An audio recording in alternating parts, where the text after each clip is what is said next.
मैं basically BSc nutrition हूँ from imperial university, और मेरी इस डिग्री में आने की जो बेसिक रीजन थी वो यही थी कि आजकल इसकी बहुत ज़्यादा डिमांड बढ़ रही है। अपनी ग़िज़ाइयत के हवाले से अगर कुछ मालूमात हासिल करनी है तो आपको एज अ न्यूट्रिशनिस्ट कंसल्ट करना पड़ेगा।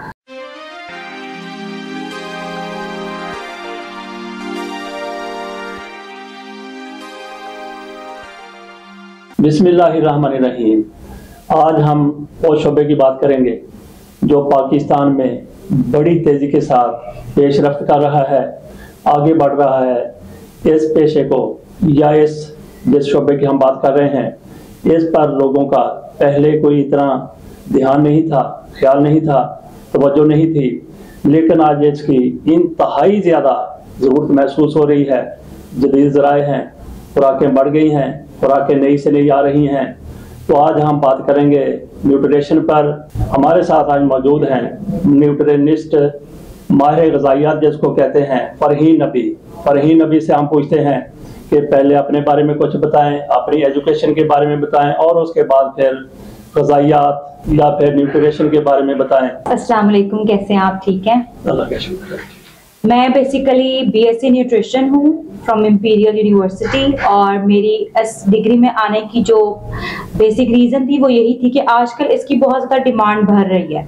जो डॉक्टर्स हैं वो रिकमेंड करते हैं कि आपको इस शोबे में अपनी ग़िज़ाइयत के हवाले से अगर कुछ मालूमात हासिल करनी है तो आपको एज अ न्यूट्रिशनिस्ट कंसल्ट करना पड़ेगा। जैसे डायबिटीज़ है, हाइपरटेंशन है, आपके पास किडनी इश्यूज़ हैं, आपकी वेट मैनेजमेंट है, सब कुछ एक न्यूट्रिशनिस्ट ही आपको कैलोरीज कैलकुलेट करके इसके बारे में बता सकता है। अच्छा, आपने ये डिग्री कहाँ से की है और डिग्री के लिए क्राइटेरिया क्या है? क्या इस तरीके से है जिस तरीके से एमबीबीएस है, या फिर आसानी से सबको दाखिला मिल जाता है? नहीं, जैसे अगर आप गवर्नमेंट की फैसिलिटीज की तरफ जाएंगे तो गवर्नमेंट ने इसका जैसे एमबीबीएस वालों के लिए है उतना ही न्यूट्रिशनिस्ट के लिए भी है। यहाँ पे ओपन मेरिट 1000 समथिंग मार्क्स से स्टार्ट होता है और एंडिंग इसकी 970 मार्क्स पर खत्म हो जाती है। अब इन्हें जो शुरू किया है वो प्राइवेट यूनिवर्सिटीज ने भी शुरू कर दिया है इस शोबे को, और ये आहिस्ता आहिस्ता आम यूनिवर्सिटीज में भी फैलता जा रहा है। अच्छा, इसकी ज़रूरत ज़्यादा क्यों महसूस की गई है इस दौर में? क्योंकि पहले तो हमने नहीं इतना सुना था कि कॉलेजों में या यूनिवर्सिटीज में ये शोबे बने हुए हैं, बल्कि आपने तो अभी बताया कि हॉस्पिटल में भी इसके बन गए हैं वो शोबे इसके। क्योंकि जैसे वक्त का आप देखें चेंजिंग आता है, उसमें यह है कि आप डॉक्टर्स इस चीज़ को रिकमेंड करते हैं कि वो प्रॉपर डाइट और आपकी कैलोरीज काउंट नहीं करते। आपको अपनी कैलोरीज काउंट करके अपने पेशेंट्स को बतानी होती है ताकि वो उसके हिसाब से अपनी डाइट मॉडिफिकेशन कर सके। स्पेशली मॉडल्स वगैरह जितने भी आप देखेंगे वो सब भी डाइट कैलोरी बहुत इनटेक को बड़ा सोच समझ के इस्तेमाल करते हैं अपनी डाइट में। अच्छा, तो ग़िज़ाइयत से, खुराक से बीमारियों के इलाज भी होता है? हाँ जी बिल्कुल। डायबिटीज मैंने जैसे कि आपको बताया, उसमें अब आजकल एक बहुत ज्यादा रिसर्च चल रही है मैंगोज पर। डायबिटीज पेशेंट को डॉक्टर्स मैंगो नहीं खाने देते, लेकिन आजकल की जरूरत के हिसाब से जो एज अ न्यूट्रिशनिस्ट है वो रिकमेंड करते हैं कि आप एक स्लाइस एक हफ्ते में इंटेक कर सकते हैं। अच्छा, जिस तरीके से आपने ये बात की है कि बीमारियों के हवाले से, डायबिटिक्स के हवाले से, और फिर दिल के मामला उसमें भी खुराक को कंसिडर किया जाता है, तो ये हर एक के लिए एक जैसा है या कोई इसमें एज फैक्टर भी है? नहीं, इसमें आपका एज फैक्टर है, आपका लाइफस्टाइल है, इवन आपका जो बीएमआई है वो डिफर करता है पर्सन टू पर्सन, इसलिए ये सबकी डिफरेंट डिमांड्स हैं। अच्छा, मोटापे का हमने तो ये भी सुना है कि जो खुराक है वो कई बीमारियां खुराक से जन्म ले लेती हैं। जैसे एक मोटापा भी बीमारी तो आप उसको नहीं कह लें, लेकिन एक मसला नहीं, तो है। अब ओबेसिटी जो बेसिकली है वो एक बीमारी ही कंसीडर किया जाता है, मोटापा जो है, क्योंकि मोटापा ही आगे जाके आपको दिल की बीमारियां, इवन आपका बीपी का जो मसला है, इवन डायबिटीज भी, ये सब कुछ आपकी ओबेसिटी से ही लिंक करता है। अच्छा, तो इससे मोटापे से बचने के लिए वो भी आप हमें बता दें। अगर कोई बंदे को मोटापा हो जाता है तो वो भी बता दें उसको क्या करना। ये 2 सवाल हो गए। हाँ जी। मोटापे से बचने के लिए, और जो बंदे मोटे हो गए हैं उनको किस तरीके से वो रिड्यूस कर सकते हैं? मोटापे से बचने के लिए तो यही है कि जब आप अपनी डाइट है आप उसको फुली 3 टाइम पे डिवाइड नहीं करेंगे, आप उसको अपनी 5 टाइम्स अ मील डिस्क्राइब करेंगे। लाइक आप एक मॉर्निंग में खा रहे हैं, फिर आपने 11 बजे एक मील इनटेक करनी है, फिर आपने दोपहर में 1:30 बजे के करीब खाना खाना है, और इसी तरह फिर आपकी शाम की इवनिंग मील, स्नैक या मील जो भी आप ले रहे हैं वो लेंगे, और रात का डिनर होगा। डिनर के बाद भी अगर आपको इनटेक करने की जरूरत है तो आप अपने फूड को इन 5 टाइम्स में डिवाइड कर देते हैं। फिर इसके अलावा अगर आप इन चीज को, और फिजिकल एक्टिविटी बहुत मेन फैक्टर है, अगर आप फिजिकल एक्टिव नहीं है तो इसका मतलब आप अपने आप को उस मोटापे से बचा नहीं सकते। आजकल बच्चों के अंदर भी आप देखें तो उनमें यही है कि वो कहीं भी बैठे हैं तो वो वहीं टीवी देखकर खाना शुरू कर देते हैं और उनकी फिजिकल एक्टिविटी बिल्कुल जीरो होती है। जबकि पुराने दौर में आप देखें तो वहां पे बच्चे खेल कूद में अपना टाइम सर्व करते थे, वो टीवी के सामने इतना अपना नहीं बैठते थे, इसलिए वो एक्टिव भी थे। और इवन घर की खवातीन के हवाले से भी आप देखें तो पहले उनके कामवालियों का रुझान इतना नहीं था, लेकिन आजकल कामवालियों के रुझान की वजह से वो भी मोटापे का शिकार हो रही हैं। अच्छा, बहुत से लोग तो 3 वक्त खाना खाते हैं और कुछ लोग ऐसे भी हैं जो 2 वक्त खाना खाते हैं, तो आपने तो 5 वक्त का कह दिया। ये 5 टाइम्स अ डे इसीलिए कहा जाता है क्योंकि इस तरह आपकी कैलोरी इनटेक प्रॉपर हो जाती है। आपको जो एक टाइम जब एक फूड इनटेक करते हैं तो आप बहुत सारा एक ही टाइम में खा जाते हैं, उससे आपकी बॉडी मेटाबोलाइज करने में बहुत टाइम लेती है और वो आपके डिफरेंट बॉडी पार्ट्स में फैट स्टोर होने लग जाता है। अच्छा, असल में मैं ये समझा हूँ कि रीजन बिहाइंड दिस ये है कि आप थोड़ा थोड़ा खाएं, वो साथ साथ हजम होता रहे, बजाय इसके कि आप एक ही दफा वो 10 और वो स्टोर हो जाता है आपकी बॉडी। रोटी खा जी जी ऐसा अच्छा, उससे मसाइल होते हैं। जी जी ऐसा ही है। अच्छा, फिर जो लोग मोटे हो जाते हैं, बहुत ज्यादा हो जाते हैं, उनके बारे में आप क्या सजेस्ट करते हैं? हम सबसे पहले तो उनका BMI एक न्यूट्रिशनल फैक्टर है, उसे कैलकुलेट करते हैं। BMI कैलकुलेट करने की बजाय क्या BMI से क्या बनता है? Body mass index. बेसिकली आपका ये होता है कि आपके बॉडी के अंदर कितनी फैट स्टोर हो गया है, आपकी सब चीजें कैलकुलेट होती हैं फिर उस आपकी एज और आपकी हाइट के हिसाब से। अच्छा, वो चीजें, हाँ जी, कि आपकी एज कितनी है उस हिसाब से और आपकी हाइट कितनी है वो सब आप कैलकुलेट करके एक कैलोरी इनटेक की अमाउंट निकालते हो कि आप या ओवरवेट हो या ओबीज हो या अंडरवेट हो। कुछ लोग अंडरवेट भी होते हैं। तो ये 3 फैक्टर्स में जो है, जो आपका ओवरवेट है वो ओबेसिटी की तरफ। ओबेसिटी के भी 3 ग्रेड्स हैं, ओबेसिटी 1, ओबेसिटी 2 ग्रेड 2 और ओबेसिटी ग्रेड 3। अब जो ओबीज हो चुके हैं या ओवरवेट की तरफ जा रहे हैं पेशेंट्स या क्लाइंट्स आपके, आप उनको ये कहते हो कि आप उनकी पहले तो उनकी प्रॉपर एक प्लान डेवलप करते हो कि वो पास्ट में क्या क्या खाते रहे हैं। फिर आप ये देखते हो कि आप उन्होंने जितना जितना खाया आप उन्हें कम कैसे करवा सकते हो। फिर उन्हें कम करवाने के बाद आप उनका जो लिक्विड इनटेक है उसको भी बढ़ाते हैं। जैसे 8 से 10 ग्लास कंपलसरी होते हैं कि आपने लेने हैं एक दिन में, और उस पानी लेने से पानी आपको एनर्जी नहीं देता लेकिन आपको एक फुलनेस की स्टाइटी देता है कि आप ऐसा फील करते हो कि मैं फुल हो चुका हूँ। तो इस तरह, और फिजिकल एक्टिविटी आपकी, इवन चाहे आप वॉक से स्टार्ट करो फिर आप आहिस्ता आहिस्ता जॉगिंग की तरफ जाओ, तो जैसे जैसे आपकी फिजिकल एक्टिविटी बढ़ती जाएगी आपका फूड इनटेक थोड़ा नॉर्मलाइज। आप मोटे बंदे को कम से कम 1600 से 2000 किलो कैलोरी के दरमियान एक डाइट रिकमेंड करते हो जो उनके पूरे दिन की इनटेक। अच्छा, उसमें अंदाजा करने के लिए कि कैलोरीज क्या चीज होती हैं। अच्छा, एक आम सेब में कितनी होती है वो जरा अंदाजा हो जाएगा, या कोई एक आड़ू में या एक अमरूद में या एक केले में कितनी होती है? हाँ, असल में ये होता है कि आपको डाइटरी गाइडलाइन जो अमेरिकन ने दी है ना वो लिखी हुई आपके पास आती है कि इतनी इतनी कैलोरी इस फूड में इस फूड में।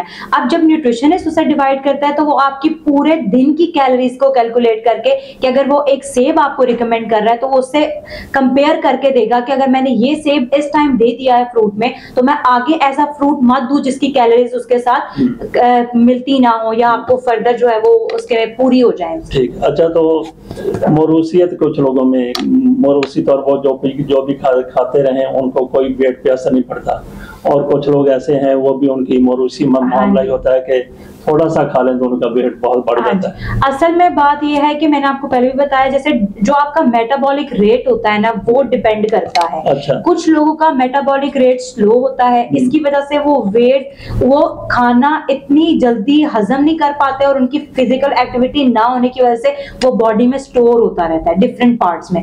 जिनका मेटाबॉलिक रेट फास्ट होता है वो ज्यादा आपको स्मार्ट ही नजर आएंगे क्योंकि उनका खाना जैसे ही अंदर जाता है वो फटाफट यूटिलाइज हुआ, आपने फिजिकल एक्टिविटी की, आपको फिर भूख लग गई और आप खा भी लें तो आपको मोटापा नहीं होता। अच्छा, आपने ये कहा कि ये एहसास के लिए कि पेट भरा हुआ बंदा पानी पी ले, इसके अलावा कुछ ऐसी खुराक है कि वो खा ले जिसमें कैलोरीज कम हो तो वो पेटों से भर भी जाए? जी जी ऐसा है। अब जो बेचारे मोटे लोग हैं उनके लिए हम जो है वो रिकमेंड करते हैं पॉपकॉर्न्स या काले चने। उसके अंदर कैलोरीज तो इतनी नहीं होती लेकिन वो आपको वक्त के साथ साथ ऐसा फील कराते हैं कि आप फुल हो चुके हैं। आप पानी, फ्रूट्स सबसे बेस्ट है कि आपको पूरे दिन में 2 से 3 सर्विंग्स फ्रूट्स की लेनी होती हैं, और अगर आप वो लेते हैं तो फिर आपको भूख कम लगती है। नहीं, फ्रूट में तो केला भी आ जाता है, मैंगो भी आ जाता है, सेब भी आ जाता है। उसकी भी एक देखिए पोर्शन होता है। एक मीडियम साइज केला अगर आप ले रहे हैं अपनी मॉर्निंग की इनटेक में, तो आप उसको बाद में नाश्ता कर भी लेते हैं, और नाश्ते में ये नहीं कि आपने पराठे खा लिए और अंडे खा लिए, आपने एक सिंपल ब्रेड का पीस लेना है और आप एक एग ले लें और साथ मिल्क का ग्लास ले लें, तो आप ऐसा आपके ऊपर वो इतना इफेक्ट नहीं करेगा, आपका वेट गेन नहीं करवाएगा। अच्छा, ये मोटापे से बचने के लिए कुछ लोग वो फूड सप्लीमेंट वो भी बने हुए हैं। जी, आजकल तो बहुत ज्यादा फूड सप्लीमेंट है और डॉक्टर्स भी उन्हें रिकमेंड करते हैं। वो आपकी जिस्मानी हालत को इफेक्ट नहीं करते, वो वक्त के साथ साथ जो है वो आपका वेट, बेसिकली यहाँ पे ये नहीं, कुछ नीम हकीम लोगों ने जो अपनी दवाइयां निकाली हैं, प्लीज वो इस्तेमाल मत करें, वो बिल्कुल इफेक्टिव नहीं होती। लेकिन अगर आप किसी न्यूट्रिशनिस्ट या किसी डाइटिशियन को कंसल्ट करेंगे तो वो मेडिकली अमेरिकन एसोसिएशन के साथ मिलके जो उनकी दी गई सप्लीमेंट्स हैं वो आपको रिकमेंड करती हैं, जो कि इवन प्रेग्नेंट लेडी हो या अगर किसी को आयरन की कमी है या किसी को डायबिटीज का इशू है, तो उसके हिसाब से भी आपको दवाइयां देते हैं जो आपकी सेहत पर असरअंदाज नहीं होती। न्यूट्रिशन का हम बात कर लेते हैं कि इसका माजी क्या रहा है और मुस्तकबिल आप इसका क्या देख रही हैं? माजी में जो था अमेरिकन में, तो ये अभी भी बहुत ज्यादा इन है। आप देखिए वहां पे उनकी जो फूड होती है वो बहुत ज्यादा ऑयली चीजों में कुक्ड नहीं होती। वो तो पहले भी अपने कैलोरी इनटेक का बहुत ध्यान रखते थे, लेकिन अब एशिया में भी लोग मॉडलिंग कर रहे हैं और इस फील्ड में आ रहे हैं, तो वो भी अपने आप को बहुत फिट एंड स्लिम हेल्दी रखने के लिए इस चीज को प्रमोट कर रहे हैं। तो फ्यूचर भी इसका यही नजर आ रहा है, क्योंकि अब देखिए जैसे ये मार्च चल रहा है, तो ये ऑलरेडी एक न्यूट्रिशनल मंथ है और पूरे वर्ल्ड में न्यूट्रिशन मंथ मार्च मनाया जाता है। वो आपको अवेयरनेस देते हैं कि इसकी आजकल की कितनी जरूरियात है, वो भी इसलिए क्योंकि आजकल वर्कआउट जो है वो मीडिया है, वो आप बैठकर ही सब कुछ करते हैं, रोबोट्स आ चुके हैं इवन दो, और इस तरह की तब्दीलियों ने इंसान को काहिल और सुस्त बना दिया है। तो अगर वो अपने कैलोरी इनटेक का इस्तेमाल नहीं कंट्रोल करेंगे तो वो ऑब्वियसली मोटापे जैसे बीमारियों का शिकार हो जाते हैं। अच्छा, आपके शोबे में ग़िज़ा का कितना तल्लुक है बीमारियों के हवाले से? कुछ लोग बीमार आ जाते हैं आपके पास, वो किस किस बीमारियों के इलाज के लिए आ जाते हैं हमारे पास? जो आते हैं मरीज क्लाइंट्स, वो मोस्टली आपके पास डायबिटीज के आते हैं, बीपी के आ जाते हैं, किडनी डायलिसिस इवन जिनको हुआ होता है, उनको बड़ी क्यूरियोसिटी होती है कि हम क्या चीज ले सकते हैं, क्योंकि वाटर जैसे उन्हें बिल्कुल ही मना कर दिया जाता है कि आपने बहुत घूंट करके पानी पीना है। तो वो भी न्यूट्रिशनिस्ट आपको बताता है कि आप एक दिन में कितना पानी पी सकते हैं या कितना फूड इंटेक कर सकते हैं। और इसके हवाले से वेट मैनेजमेंट की बहुत ज्यादा लोग आते हैं, कुछ को वजन बढ़ाना होता है और कुछ को वजन घटाना होता है। अच्छा, आपने ये बात की कि घूंट पानी से, इसके पीछे क्या फलसफा है या कोई क्या है? वो ये है कि आपकी किडनीज का बेसिकली बॉडी में क्या फंक्शन है। आपका फंक्शन ये होता है कि वो आपके वाटर को, आपके मिनरल्स को रेगुलेट कराता है, लेकिन जो बेचारे किडनी पेशेंट्स डायलिसिस की स्टेज में चले जाते हैं, पानी आप उन्हें रिकमेंड नहीं करते क्योंकि उनकी किडनी फेलियर है, पानी अब आपकी बॉडी में रेगुलेट ही नहीं हो पा रहा, तो वो पानी आपको नुकसान ही देगा, वो आपकी बॉडी में जमा होता जाएगा। आपको फिर वो आपने मोस्टली देखा होगा पैर सूज जाते हैं और बहुत ज्यादा फूल, हाथों का फूल जाना, पैरों का, तो वो आपकी बॉडी में ही जमा होना और आपके पूरी बॉडी में वो रेगुलेट नहीं होता और वो आपके गुर्दों पे असरअंदाज होता है। किसी ने 1 गिलास पानी का पीना हो तो वो कितना उसके लिए टाइम चाहिए? फौरी हम तो ये करते हैं, प्यास लगी 1 गिलास पिया, दूसरा उसके ऊपर। और जो आपने बात की उससे ये लगता है कि ये गलत है, तो फिर सही तरीका क्या? पानी 1 गिलास का आप अगर एक नॉर्मल पर्सन है तो आप 8 से 10 गिलास लाजमी एक पूरे दिन में डिवाइड करके पी सकते हैं।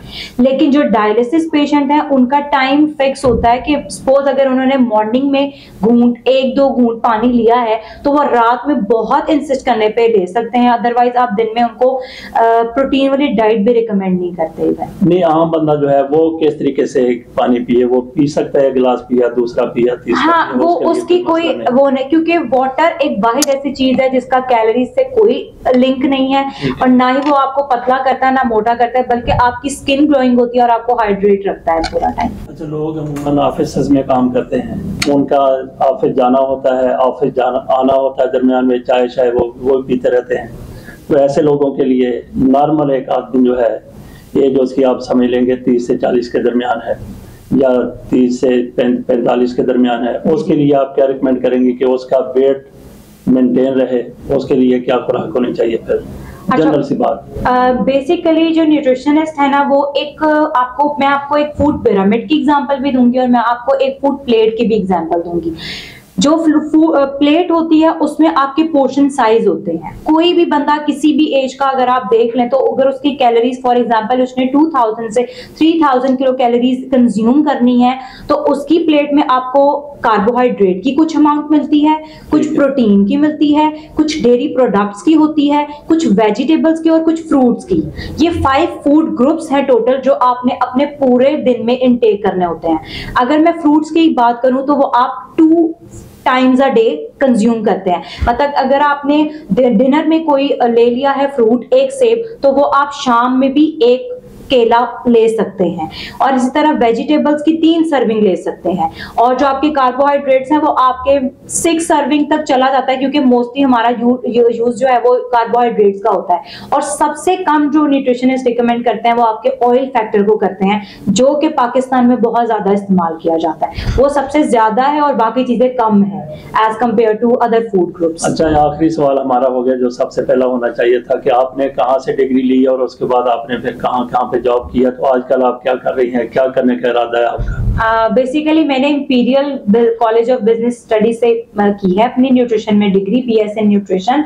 और मैं इससे पहले मैं O लेवल्स कर चुकी हूँ और मैंने पंजाब कॉलेज से अपनी इसकी FSC की डिग्री ली थी।